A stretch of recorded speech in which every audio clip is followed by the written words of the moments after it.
I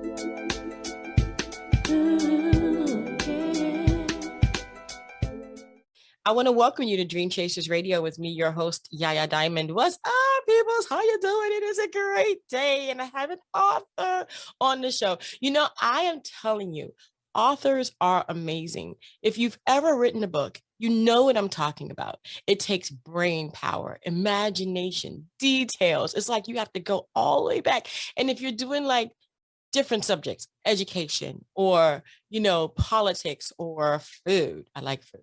Food is good. But today we're going to be talking about education. But we have an amazing guest on our show. He lives all the way on the other side of the world. I love it. Across the seas. He lives in England.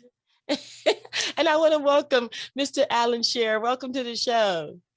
Well, I'm delighted to be here. I've got a special love affair with America. So anytime I find my way, even so by these means to America, I'm absolutely thrilled. Awesome. Well, thank you. I love everything Europe. Okay. And London is one of my favorite places to go. Love the outskirts in Manchester. Beautiful, beautiful, beautiful. Love it. Love it. Love it. And so I want to go back a little bit because we were talking about you and we were talking about how you got into where you are today. But how did you know you were going to become a writer? And did you know? I did not know at all. This was a huge surprise to me in my life, in my working life, in my school days. If anybody, my teachers thought I'd end up writing a book, they would have been amazed because this was not my strength at all. Even my wife, she really was totally surprised that I should do this and that I should turn it into a play and then put it on the stage was even more startling. But you see, it's all happened by accident, as is the rest of my life. Nothing in my life went according to plan, not a thing. And this was one little bit of it. So, I'll begin wherever you want me to begin. Well, let's begin at the moment that everything changed for you and you became that person that you never thought you would become. All right. Well, let me try and explain. Okay. I started out as a lawyer, but didn't work very much. I tried to be a bit of a politician. That didn't work very much. And then, much to my surprise, I ended up in business and had a rip-roaring success and retired at the age of 60, thinking that I would have a quiet life. Only it did not turn out that way. And it turned out that way, again, as I rather say to you, unexpectedly, because I belong to the Rotary Club of Sunderland. A lot of people in America know all about Rotary. And you would not think that that would have a dramatic effect on my life. Well, it did, and still does to this day. Let me explain. In the Sunderland Rotary Club, I met a man called Fredwin Haynes. Sadly, he's no longer alive. And he was the head teacher of a special school in Sunderland. This school was for physically disabled kids with a learning difficulty. And he invited me, first of all, to be the governor and then chair of governors of that school. Mm-hmm. Now, I knew nothing at all about special educational needs at this time. It was a total revelation to me. And this school was an absolutely wonderful school. I mean, the teachers and carers were dedicated people. There were physios, nurses, there was a hydrotherapy pool. The kids, it was all-age school, and the older kids were role models for the younger ones. There were presentation evenings, which were wonderful because everybody seemed to be winning something. And the whole thing was just very, very lovely to be involved with, and I was delighted to be there. I just give you one illustration of the sort of school that was there. I have a memory still of one boy who was sitting in a wheelchair, which he controlled with a wand attached to his forehead. And he also controlled a computer with a wand.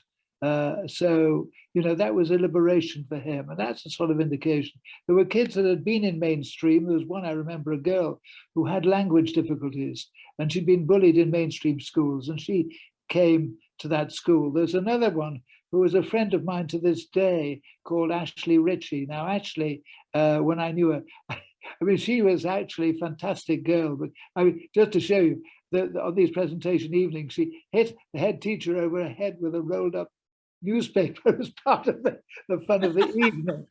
Oh my gosh. I was recently at her wedding. And now, I mean, she literally, she was married to a lovely guy. She went to learn how to dance with her husband in a wheelchair. And now she's got two little puppy dogs, and they've adopted a little boy. I mean, this has grown out of this school. So you can begin to see how a school like that takes me over. Yes. Now, it really did take me over without my having to do very much. Now, what happened next was the head teacher retired. Now, the flavor of the times was to close schools like that down and say that these kids had a right to go to mainstream schools. And I can describe to you what happened, because the director of education came along to a meeting of the parents, and I was there that evening, and he said, I've got good news for you. We're going to close you down. And all you kids are going to go to mainstream. We've got a choice of how you get there, but you will get there one way or the other. Oh my gosh. And I was sitting next to a parent governor, and I said to her, look, ask for a vote. Well, she asked for a vote, and of course, not one single hand went up in favor of that, and didn't stop the local authority pressing on, because the flavor of the times, inclusion. And there was then a big battle, because the local authority still wanted to close the school. I urged the parents not to get a petition, but to get reasoned arguments against closure. Mm-hmm. And they got over 10,000 reasoned arguments against closure. And the minister then actually, the parents lobbied London. The minister didn't agree, and they kept the school alive. But it didn't stop the local authority trying to close the school down. And so there was a campaign. Now, this profoundly upset me, as you can understand. Yeah. And the fact is that the parents actually won the war, but won the battle, but lost the war. Because if you go to the school today, it's still there. If they hadn't fought the battle, it might have been a building site or a housing estate. But it's no longer a school for physically disabled kids. Those kids are now in mainstream. Most likely they're being bullied. They most likely haven't got they've got people who are helping them as best they can, but it won't be quite the same. Yeah. And you see, now you begin to see why I got a bit upset by all of this. And I decided the only way that I could really get it out of my system, because it had really taken me over, was to write a play. Oh. And actually, believe it or not, I was in America at the time, and originally I thought, well, it might be a play to be read, and it was somebody said, well, yeah, well, write it, go and write it. So I wrote this play, and then by a series of accidents, I met a director of a little theatre in London. He said, let's have a rehearsed reading of it. You have to pay for it, but have a rehearsed. So I had a rehearsed reading, and the fact is that it went out quite well. These are 2 or 3 actors, professional, who put it on, taking many parts. And I had a dramaturge, never come across the word dramaturge before, and she knocked the play into shape for me. And at that time, the Times Educational Supplement, which is the leading newspaper of the profession, gave it a good write-up. But then a number of things happened. First thing is that they realized what the play was all about, and it was going against the tide of opinion at the Times. So wow. They were no longer quite so keen on promoting it. And anyway, I then get an invitation from the director to put the play on properly with full actors, and I thought it'd be a great idea to have kids with special needs performing in the play. And I also had a teacher I knew up in the north from Barbara Priestman's school, that was a school up north. I got her to come down for the opening night. But the fact is that it was against the flow of the time. So it really didn't get a good reception. The stage magazine used vitriol in the review of it. It was terrible. But I had one bit of very good fortune. I haven't talked about my wife, who was very much a part of my life and helped to make my life what it is. And she had a very good friend whom you will know of. And that friend is Miriam Margulies, who you will see on the stage. Now, she actually shared a flat with Miriam in her younger days. And Miriam, by sheer chance, was in London for both the rehearsed reading and for the full play. And she gave it a really good review. And one way or another, we kept the show on the road. So this really got my interest going, as you can tell, in education in a big way. But as time has gone by, what I realized is that it actually throws up a lot of other issues as well that goes way beyond special educational needs. And I'll try and explain. One of them is really this one. I was actually trained in law, and so I'm quite interested in human rights. That's right. Now you see, here you've got a conundrum. You've got a conundrum because the kids had a right given by Parliament to go to mainstream education, and that right was being given to them by the local authority. But the parents also had a right to a school of their own choice if the kids were with special educational needs. So here you had a clash of two human rights. Now, what do you do when you get a clash? Well, the answer is you don't apply fair play to this, because if you applied fair play, you'd keep that school going because of how I described it to you. They just pressed on regardless because they were in power. So that was one lesson that I learned. But there was another lesson I learned, which in my view went far, far beyond that. And that is that here these kids, they were getting a good education, a really good, and they were enjoying themselves. They haven't mentioned the steel drum band. The steel drum band that was in demand, and the parents ferried them around. So they weren't cocooned in their own little cabin. They were getting around all the time. They even played before Tony Blair and his constituency nearby in Sedgefield. They played nationally in competitions. This was the sort of thing that was going on. Now, these kids were getting an education for life. I mean, I remember seeing a teacher teaching the kids how to bake tarts. Now, learning how to cook is something which would help an awful lot of people and should be given to people if you're not focusing on going to university all the time. If you've got space for it, you should learn to cook. I learned to cook. I'm just in my retirement. What I did when I learned metalwork at school, well, I didn't really, cooking would have been much more help to me if I'd been brought into, but I wasn't. It was not. But you see what I'm getting at, that in fact, that if you're going to go to university, you're going to go on sort of one sort of curriculum. Right. If you're not going to university, maybe you have a totally different one. You focusing on the art side, focusing on the leisure side of your activities, focusing all sorts of subjects that you wouldn't necessarily have time for. So suddenly it dawned upon me that here we're dealing with a situation which has much wider implications. The implication is, we see in the UK, you've got a national curriculum. Well, you see, that focuses on getting to university. And of course, half the kids aren't going to get to university. So I do wonder whether the curriculum they're being fed is right for them, whether there could be a better curriculum for them.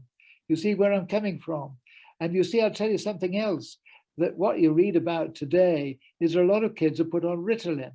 Now, I've no doubt that Ritalin is a very proper medication to give to some kids, but is it right for so many to be on Ritalin, or is this just an improvisation to deal with kids?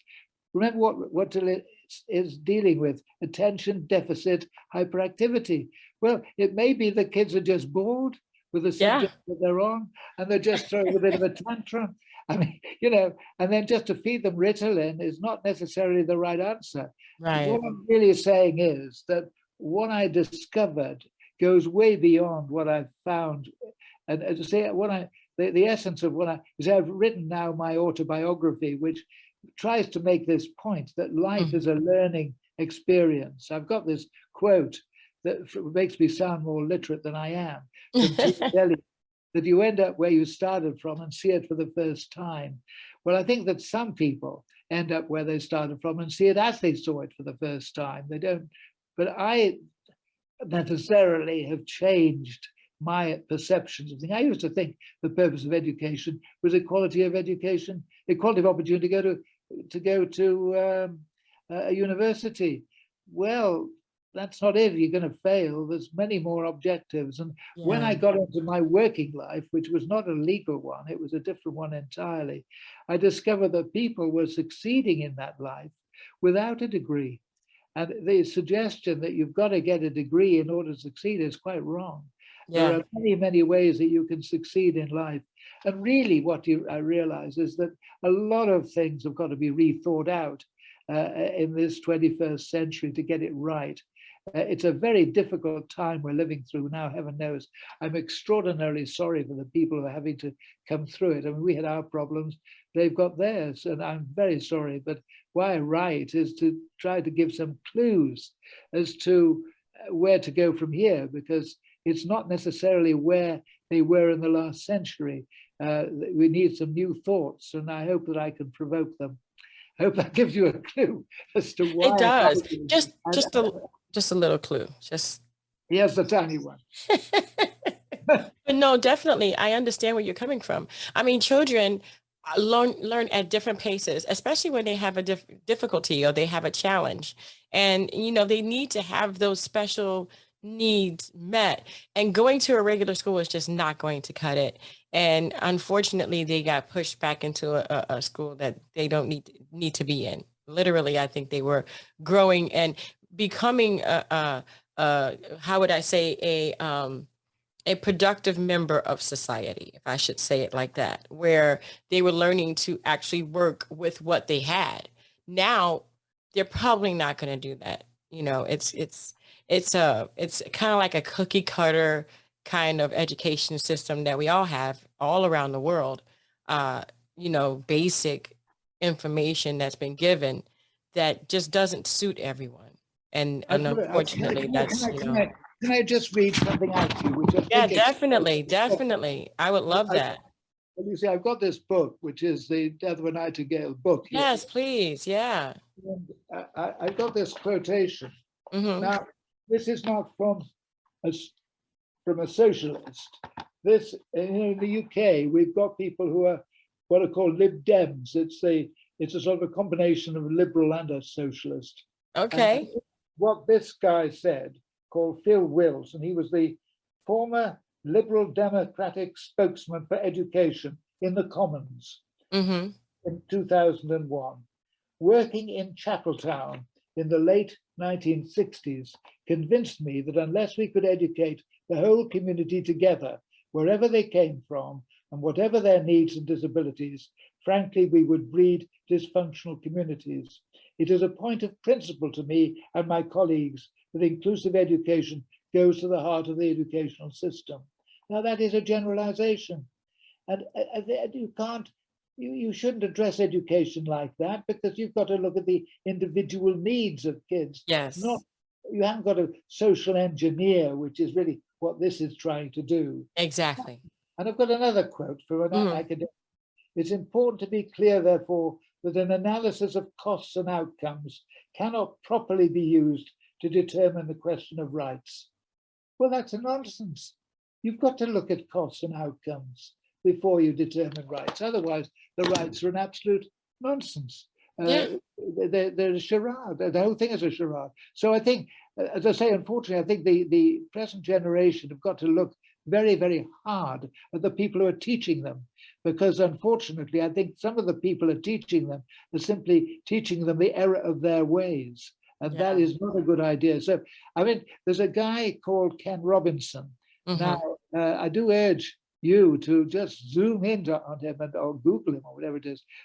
Ken Robinson, he sadly died, but he said, well, I'm outside education. He was in it. He actually left the UK and came to America, and he had an audience there. Now, I go along with what he says. He says that a lot of kids, when they're born, they're naturally creative. Yeah. And they're creative. And the educational system knocks the creativity out of them. Yes, it does.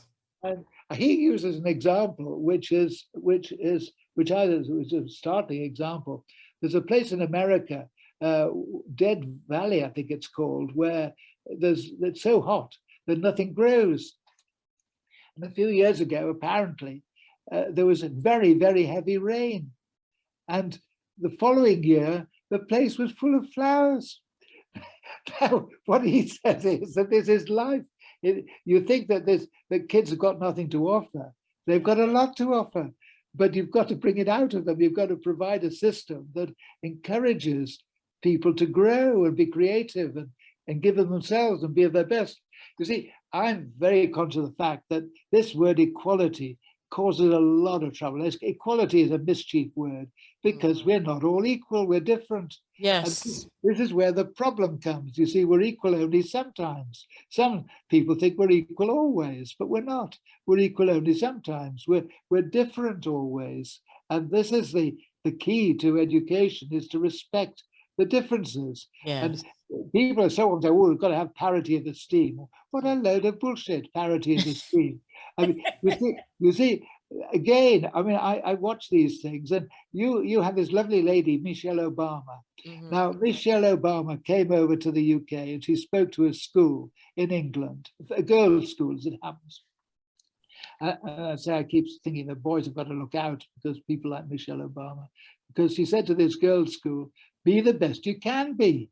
And that's really what it's all about. Yeah. That's what you want people to be, is be the best they can be. And Yeah. I mean, I just tried to think around where I come from in all of this. And I think I could sum it up in almost in a sentence. Who do I really admire? Right? Nice question. Who do I really, really, really admire? Who it really, really made a success of her life in a big way? Well, I'll tell you who. Helen Keller. Helen Keller, and the girl who helped her, blind and deaf. And she triumphed dramatically over that. Zoom in on her and see what a great life she led. Helen Keller. So I rate Helen Keller much, much more than I rate George Soros. Right? Yeah. I hear you. You'll see what I'm getting at. Yes, because definitely. You see, I'll just come round to this, if you like. My autobiography, although it's critical of many things, it also has a positive side to it. The book, My England, will have when it comes out, it has a positive side. Because I retired at 60. I could have been much wealthier, but I decided I wanted a quiet life, which I never got. But that's by the way. But what I did do, this is with my wife, I found the secret is the secret of life for most people, and I'm not speaking alone here, this is not me alone, is family and friends. Yes. That's the real rich. That's where riches lie, in your family and friends. Definitely. And what I've got, we have no kids of our own, actually, which probably explains a lot. It's just the way things happened. But we lived with this, and in fact, it created space in our life for a lot of other people to come into it.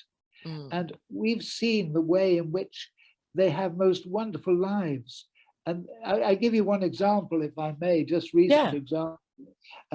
With COVID, I played bridge online, right? Because the only one has to pass the time of day. And I play with a very nice guy who's over 90 years of age. Now, this guy lives in Northumberland, in the heart of Northumberland, and I've only once been out to his house. He actually was an engineer in his younger days, and he was very successful. I mean, his company was into concrete manufacturing machinery, believe it or not, which got the Royal Charter, believe it or not.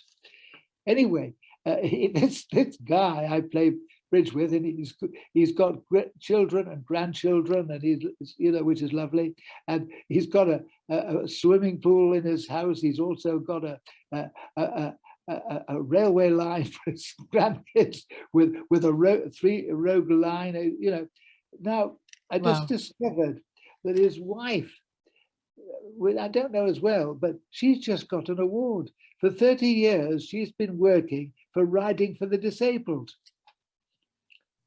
And she's just got the award for the best persons in that community nationally. And there is and he said to me only a few weeks ago, he said, well, I tell my kids, give to people, that's what you want to do. And what you realize in life is that the happiness doesn't come from what you receive. Very often it comes from giving to other people. And that's one of the other things that I've discovered, and that's what I want to commend to a lot of young people who may be struggling today. Well, it's a struggle, and you've got to get make ends meet and all the rest of it. But there's the other side as well. I call it the satisfaction side. You don't need to be thanked for it. You just need to have it. As you come on this planet once, you're here, and then you're gone. And at least it's nice to feel that you're doing something useful while you're here. And I say what's been helpful to me has been the opportunities that I've had. I've had a lot of luck along the way. I have no idea how much luck I've had to lead the life that I lead. The number of times I've said yes to life, and that's the other thing that I commend to people. If you get opportunities, to say yes to them, and not, you've got to say yes to life these days because it's so intimidating otherwise. So that's where I come from. And that's, if you're asking me, so going back to where this thing started, was what made me a writer, I think you're probably beginning to get the gist of it. I do. Yes. Yes, I do. Wow, what a story. And you know what? It's like, okay, so as you're talking and you're explaining all the things that, you're passionate about now, it kind of like, I'm not saying that we're the same, but it kind of mirrors the people that I'm growing up with as, like a middle-aged person, where I'm looking at myself going, wow, all the things that he's saying is like the stuff that I really want to be passionate about right now. I mean, if you're passionate about something now, should you be kind of hesitant to write a book now? Well, what I'm saying is, I don't know, you know how old I am? No. Well, I'm 89 years of age. Well, you look amazing for 89 years of age. Where are you 89? Where are you 80? I don't see 89. Well, there you are. I was born in 1933, so I can't do anything about it. Wow. And there Well, it is. you look amazing. And I've had, well, thank you very much. Just tell the doctors that I am. But anyway, well, I've got to say this, that I am indebted, and I make no bones about this. I'm hugely indebted to the medical profession. I'm not indebted to the legal profession anything like as much as I'm indebted to the medical profession and the National Health Service in the UK. The National Health Service has kept me going on a number of occasions. I won't go into details, but if it wasn't for them, I would not be here, and I wouldn't be as well as I look. I'm sure of that. So give credit where credit is definitely due. Definitely. Well, you look amazing, and you have so much more to give. So keep giving. I mean, Well, literally. And your wife, what does she say? How handsome are my you wife that you're with? my wife You can't think you're quite believe handsome? what's going on. I mean, she is a great part of the team, if you like. I mean, she, in fact, how can I do justice to this? I mean, she worked in the Citizen Advice Bureau in Sunderland. Now, there are a lot of claims that are made in tribunals these days, and they're made according to regulations, social welfare benefit claims and disability claims. And the fact is that people say, oh, you don't need lawyers to handle this, but of course you do, because in fact, you need a law to understand the law. You need lawyers to understand the law. Anyway, my wife got a degree, a general degree, before I met her. And included in that general degree was psychology. Now, that was totally missing from mine, which was a huge miss when you think about it, because I used to think the world was a rational place until I met my wife. No. Well, in fact, she explained to me the subconscious mind a bit, and that was very helpful to me. And so things have come my way. So but she, in fact, worked at the Citizen Advice Bureau as a volunteer, and she got literally £1 million for her clients in back payments by fighting their cause. And that was her pleasure and satisfaction. Now, today, for example, during COVID, where we've been sort of locked up a bit and we're getting older and we can't move around as we used to, she set up an art appreciation group. And we've, in our lifetime, I mean, the leisure side, it's not been relevant to anything we've talked about today, but the leisure side of our activities, the cultural side of our activities has been large, and we've shared this together. We're blessed in the northeast of England. We've got the most wonderful orchestra, the Northern Symphony Orchestra, that plays in the Sage, which is a concert hall just down the road from here, 20 minutes drive from here. And that is the concert hall was designed by Norman Foster, top architect in the Wow. UK. Now, you see, when I was, which I had said to you earlier on, that nothing turned out as planned. Well, when I was young, I wanted to move as far away from the Northeast as I could. And I'm Yeah. so pleased that I failed. I'm delighted, because today I got to London last week. I wanted, soon I get out of it, the better, because I can't move around like I used to be able to. And I went to see the Raphael exhibition there, which was great. But I was glad to get, to get home. So this is the way life is. But at least I've been very lucky, and I count my blessings with the luck that I've had, the family and the friends, and especially Rose, my wife, because we really overlap enormously in the things that we do. All my doing now is a bit really overmuch for her, which I worry about it, because I really do worry, because I don't want to spoil what is actually a very lovely relationship for the amount of time we've got left on this earth, which is now more limited than it was 20 years ago. Yeah. Anyway, that's my problem. I hear you, but I mean, you've done so much, and thank you so much for doing what you do. So, you have a book there.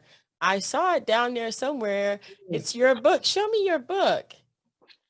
This is the book. I don't know whether you've Death got of it. a Nightingale. As I say, it's a play in a book. Okay. And it's actually anybody interested in special education.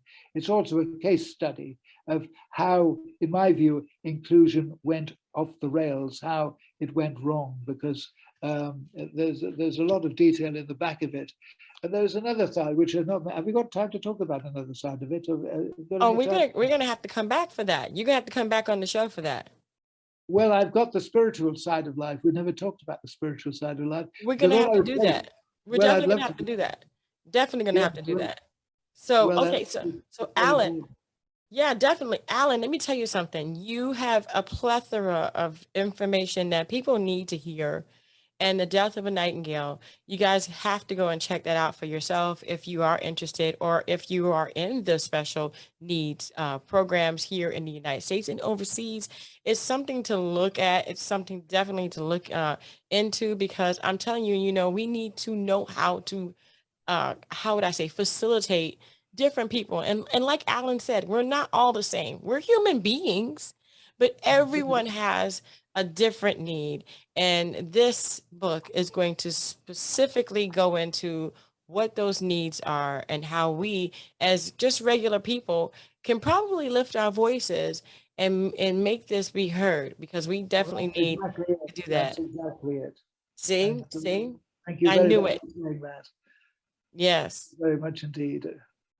Where can people go to find your book? Well, it's on Amazon, obviously. That's the best place. The trouble is that there are other books called Death of a Nightingale. So if you go in for Death of a Nightingale with I Spy, the I Spy bit is the extra blog that I've been running alongside it. And I put the detail in as well. So it's Death of a Nightingale with I Spy, edited by Jan Wolfe. And that's what it is. Awesome. Well, we're going to go ahead and have that in the description box below, and also on the screen. So if you're watching on the screen, it's going to be right there. And I want to thank Alan. Alan, you're coming back, right? Hello. I'd be delighted to. You got to come back, because we have some more to talk about. I mean, the special thing. The subplot in the play. There's a subplot we never touched. We got I like subplots. So we have to get Alan back on the show. I want to thank you guys so much for tuning in. Don't forget to like, share, subscribe, comment, and go to that website and check it out. Special needs, man. We all need something different. And I think that if we are understanding of the other person's needs, we can facilitate and help those needs. And we can also be more aware of our own. I want to thank you guys so much. Thank you guys so much for tuning in. Don't forget to dare to be different. And until next time, guys, bye.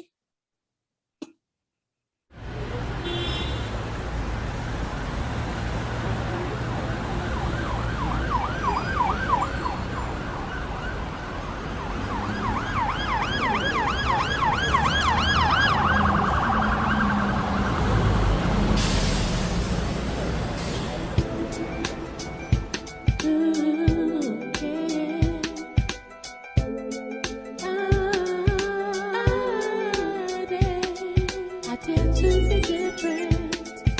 did to be different. I did